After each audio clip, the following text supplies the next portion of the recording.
Let's talk finesse fishing for bass. Got him.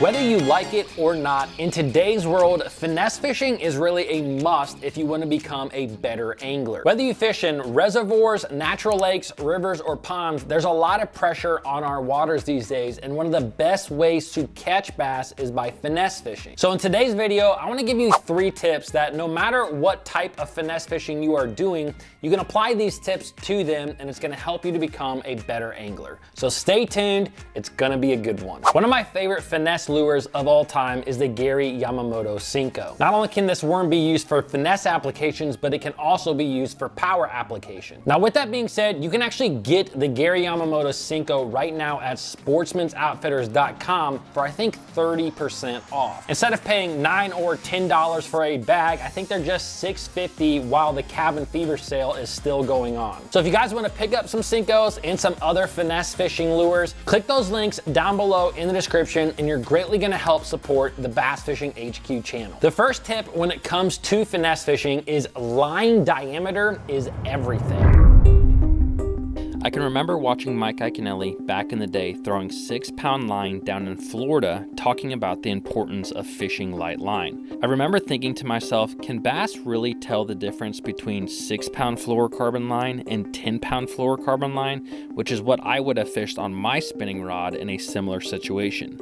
I mean, bass can't even see fluorocarbon, right? And if they can't tell the difference between a jig and a crawfish, how in the world can they tell the difference between 10-pound line and 6-pound line? Years later, I was fishing with a buddy and we were throwing tube jigs for smallmouth.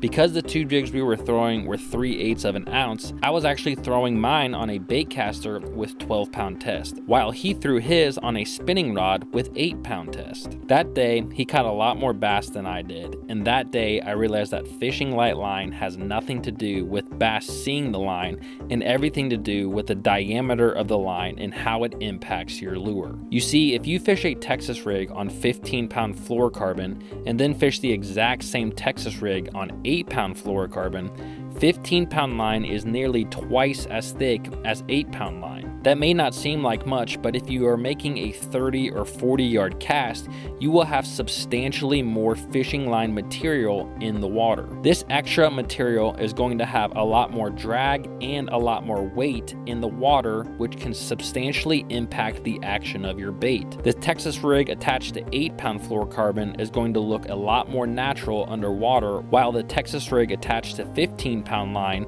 the action of that bait is going to be hindered by that extra material. Although the difference may be subtle, using light line, which makes your lure's action more natural, is what will cause bass to bite. One way to look at this is by thinking of a person who pulls a sled while working out. The more weight that is attached to that sled, the less movement that person is going to have, while the less weight on that sled, the more freely someone can move. The smaller your line diameter, the more freely your lure can move, the more natural it is going to look, and the more bites you are going to get. Now sometimes, especially around aggressive or feeding bass, line diameter literally means nothing. But around super pressured bass, it can be everything. Now with that being said, this actually brings me to tip number 2, in that finesse fishing doesn't always imply a spinning rod. Now most of the time when we do fish finesse techniques like a wacky worm or a shaky head or a Nico rig or a Ned rig, you're gonna be throwing that on a spinning rod. I personally prefer braided line to a fluorocarbon leader on my spinning rod, and I think that that's gonna lead you to a lot less frustrating fishing. But finesse fishing doesn't always mean spinning rods. Sometimes finesse fishing can really be done with a bait caster. For example, I live in Ohio, and there are times when you can go out there with 20-pound fluorocarbon, a 7-foot 6-inch rod, and a 1/2 ounce jig and go flip the bank and catch some bass. I feel like that's kind of the norm when you go across the country. But something that I really like to do, especially when it seems like the pressure is really getting to the lakes, is simply downsizing my equipment. This doesn't mean I'm going to a spinning rod.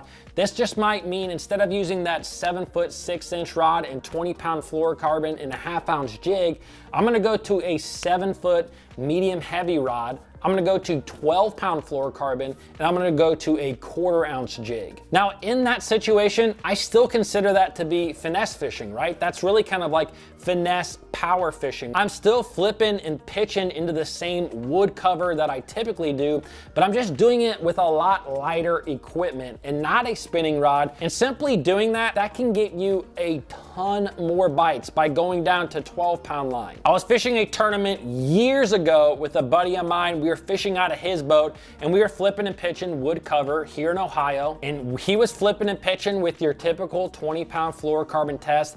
I was behind him with 12-pound test and my light setup, and I got substantially more bites than he did. But yet again, I was still using a bait cast rod. And here's the thing, you can apply that same concept to a lot of different types of fishing. Maybe you live out west and you're fishing a lot of big swim baits, maybe 8 to 10-inch swim baits, and you're fishing them on 20 and 25-pound tests. Sometimes dropping down to 15-pound fluorocarbon and maybe a 6-inch bait instead of that big bait will help you to get more bites. And that's kind of like a finesse approach to fishing.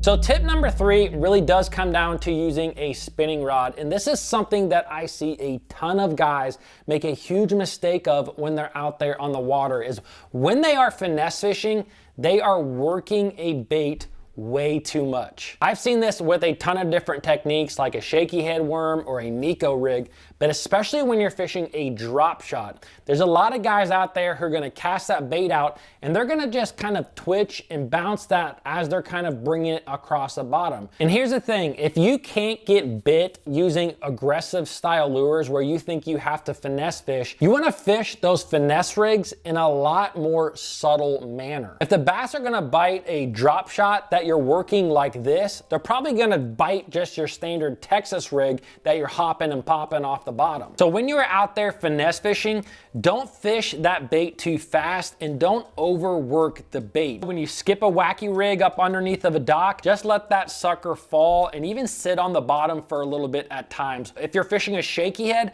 don't just constantly bounce it, you know, kind of drag it across the bottom and let it sit there for a little bit. Really soak that worm. I can't tell you how many times I've been in the boat when guys are fishing a drop shot for smallmouth and they're sitting there working that bait like crazy, catching nothing. And then you'll have another guy in the boat drop down to a fish and literally not move the bait at all. Wife's home. And the smallmouth will come over and bite it. So if you feel like you have to finesse fish to catch the bass, do not overwork that bait. That is the reason you are finesse fishing. If you guys wanna watch a video on a finesse rig that's not a wacky rig, drop shot, Ned rig, or Nico rig, this is honestly one of my favorite finesse rigs right here. So click on that video if you wanna watch that. Also, don't forget to pick up your tackle at sportsmansoutfitters.com. I'll see you guys in the next video.